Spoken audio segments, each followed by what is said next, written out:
What's up guys, Sal here. So when Samsung introduced the first Galaxy Note, they received a lot of criticism from the mainstream media for its gigantic size. Bottom line, you're gonna look really dumb holding this up to your face. I need to show you my new phone. That is ridiculous. Samsung has no idea what they're doing. This is like talking to a piece of toast. People are actually calling this thing a phablet. Skip over the Samsung Galaxy Note completely. But little they knew that it's gonna change the landscape of the smartphone industry. It can be gauged from the fact that large screen phones have become so common that the word phablet has lost its relevance. Even Apple, who criticized Samsung for their big phones, are now making big display smartphones themselves. That being said, with the latest announcement of the Galaxy Note 10 right around the corner, let's take a look at how the Galaxy Note has evolved over the years, which single-handedly kickstarted the trend of large screen phones, which is a norm these days. Samsung released the first Galaxy Note back in September 2011. It was the first top-end Android device to sport a stylus and had a 5.3-inch display, which was considered gigantic back then. It had top-of-the-line specs as well, which sounds weird in 2019, but the technology wasn't as good back then as it is now, so it's understandable. The interesting thing is, even with all the criticism and trolling, the Galaxy Note was an instant hit which sold over 10 million units in the first year alone, which gave them confidence to launch a series of devices in the years to come.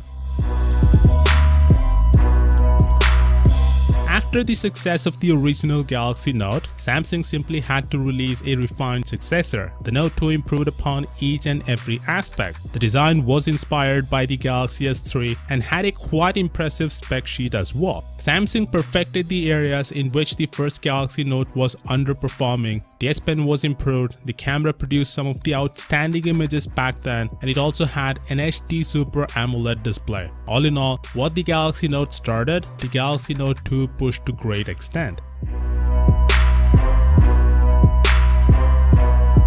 With the Galaxy Note 3, Samsung showcased the newest design language at that time, with the fox leather stitching on the rear, which brought more premiumness to the handset. It had grown up in size as it had a 5.7-inch 1080p display. The camera for the first time was able to record 4K videos and basically had the best specs that you could have at that time. Also, they released a toned-down version of the Note 3, the Galaxy Note 3 Neo, which had mid-range specs and intended for the emerging markets.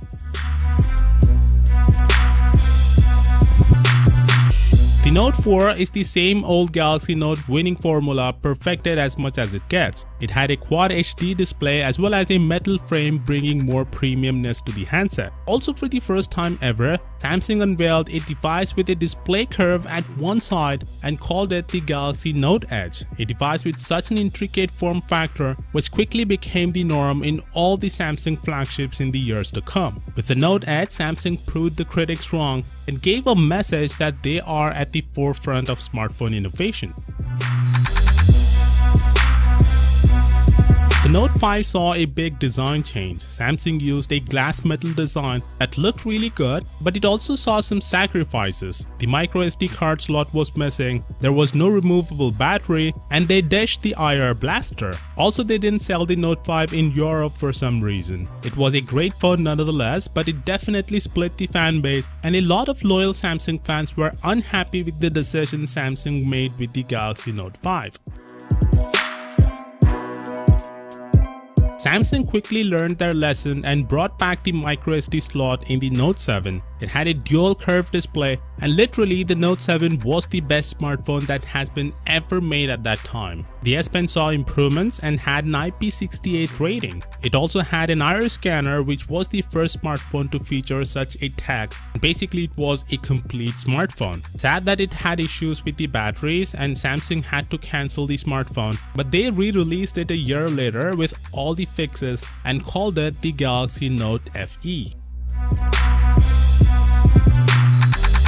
The Note 8 saw a new design with small bezels and dual cameras. It improved upon everything the Note 7 offered, plus the S Pen got a lot of new cool features. The battery though was of a mediocre size, which was understandable as Samsung didn't want to take any risk after whatever happened with the Note 7. The Galaxy Note 9 had the exact same design as the Note 8 but saw a lot of improvements internally and had some of the amazing specs of 2018. The S Pen was the highlight as it got a lot of new features like Bluetooth, for example. In my opinion, it was the smartphone of the year 2018. For the first time ever, the Galaxy Note came in two versions globally, the Note 10 and Note 10 Plus, and to be honest, the Note 10 Plus is my all-time favorite handset. Everything about it was great, the looks, the camera, the display, everything.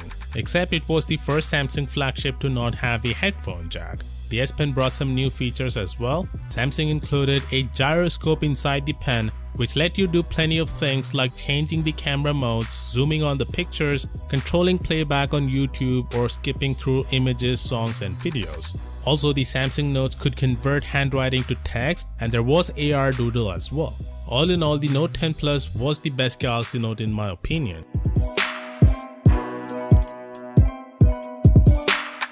Speaking of the best Galaxy Note, it looks like the Note 20 Ultra will take that from the Note 10 Plus pretty soon.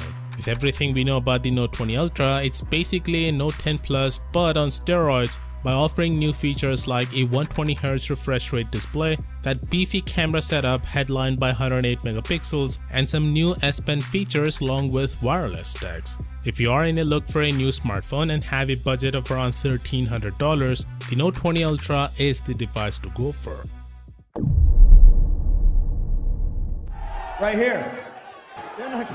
Who the is that guy? Who the is that? You know damn well who I am. Who the is that? Oh my God.